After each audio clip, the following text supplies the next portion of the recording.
भजन जी एक काम कर गए हैं, लेकिन उन पे अब काम होना बाकी है। लोग समझते हैं ऑक्सीजन सिर्फ डल लेक से मिलता है, लेकिन हमारा कहना ये था कि हमें लोगों से बात करने से मिलता है। नमस्कार, आदाब, आवाज द वॉइस में आप सभी का स्वागत है।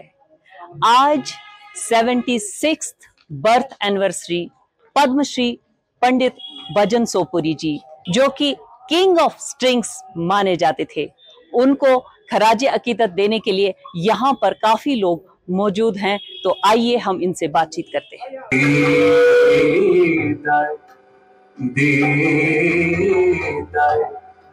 जाना होंगे नामुक अंदाज जिधर दीदार जाना होंगे।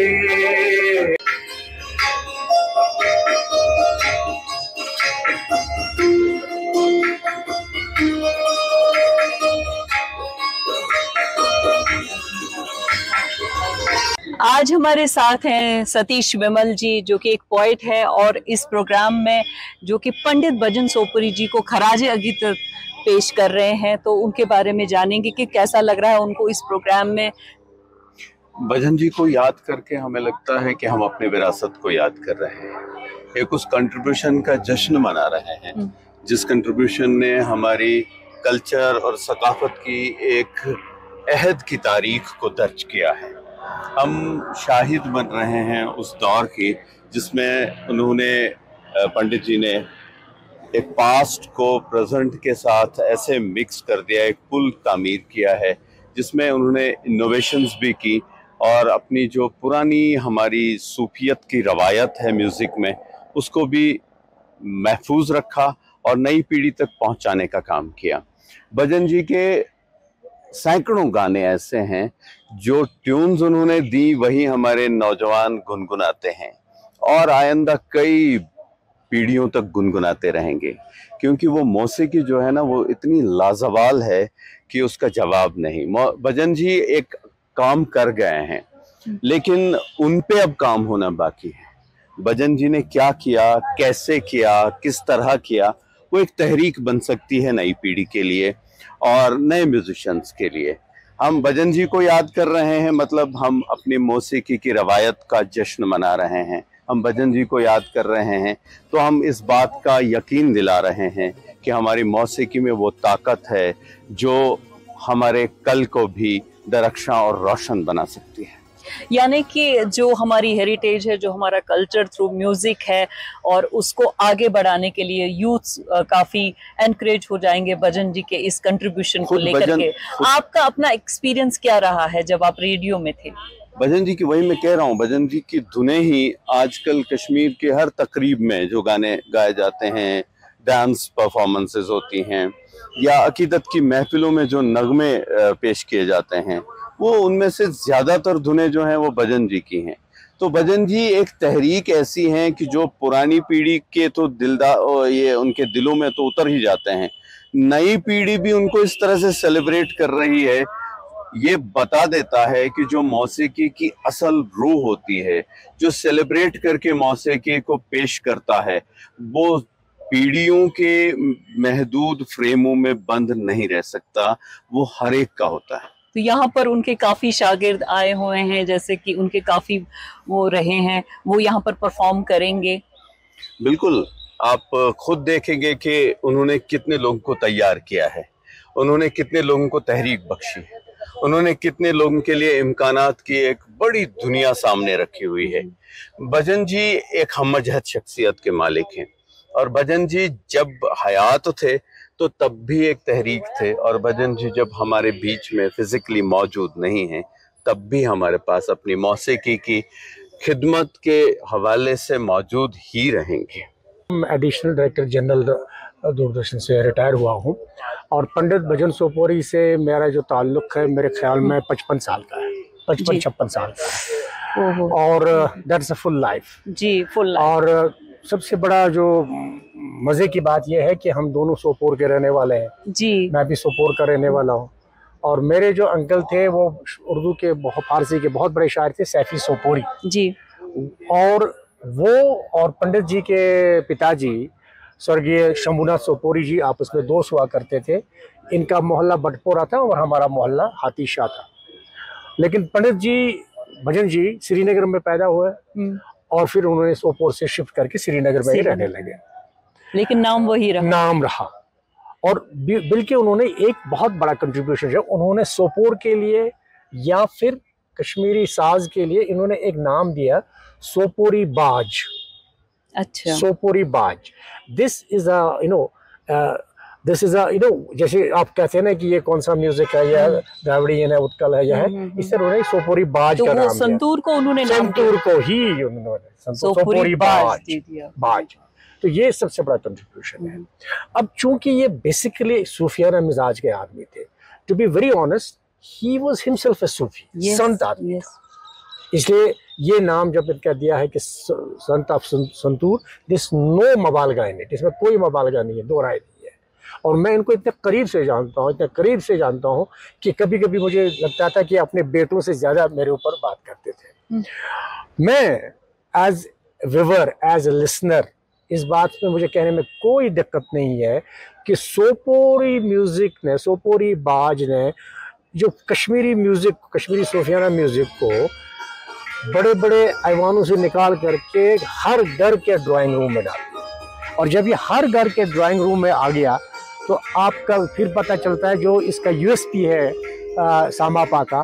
सामापा इनकी जो तंजीम थी, इनका जो ऑर्गेनाइजेशन था, इनकी जो संस्था थी सामापा, एक म्यूजिकल नोट भी है, तो Sopori academy of performing arts and music, ये जो इनका उसका जो यूएसपी है, घर घर तक संगीत। और वाकई वो संगीत जो कुछ एलिट्स में कहा जाता था, उसको घर घर तक पहुंचाने में पंडित भजन सोपोरी का एक ऐसा रोल है जिसको कोई भी नकार नहीं सकता। उनके जो एडवर्सरीज थे, जो उनको नहीं मानने वाले थे, उनको भी पता है कि उन्होंने कितनी मेहनत करके कितना कंट्रीब्यूशन है। और सबसे जो प्यारी बात है वो ये है कि देखिए, आप हैं या हमारे देखने वाले हैं, जो नौजवान हैं, जो युवा हैं, उनको संगीत से प्यार है, लेकिन वो चाहते हैं कि कभी संगीत में कुछ ऐसी चीज भी आ जाए कि उनको भी अच्छा लगे। तो पंडित जी ने जो ऑर्केस्ट्राइजेशन करी, उसमें जो ऑर्केस्ट्रा डाले, उसमें उन्होंने कम से कम रबाब और संतूर होता ही होता था जी, कश्मीरी साज जो यहाँ के हैं।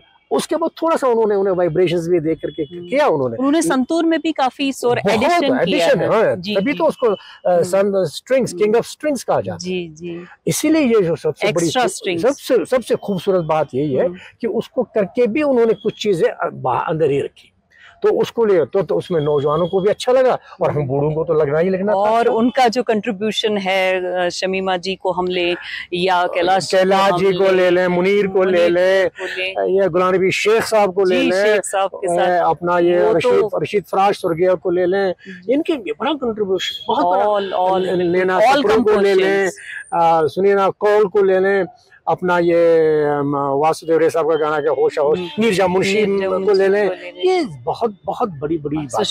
सुषमा दत्ता को ले जाए, तो दर्शना मेहरा को, उषा जी के बहन दर्शना मेहरा, उषा खेर, ये जो ये सब चीजें तो खैर हमारे कारवान का हिस्सा थी। और ये समझिए कि पंडित जी एक व्यथ की तरह थे, एक जाहलम की तरह थे, जो धनंजय कौल रवान थे। और इस रवानी में ये सब आर्टिस्ट के साथ जुड़ते गए और ये रवानी चलती रही। लेकिन आज के दिन मुझे बहुत खुशी है कि पंडित जी नहीं है। अगर इस वक्त होते तो 76 वर्ष के होते, लेकिन आज नहीं है।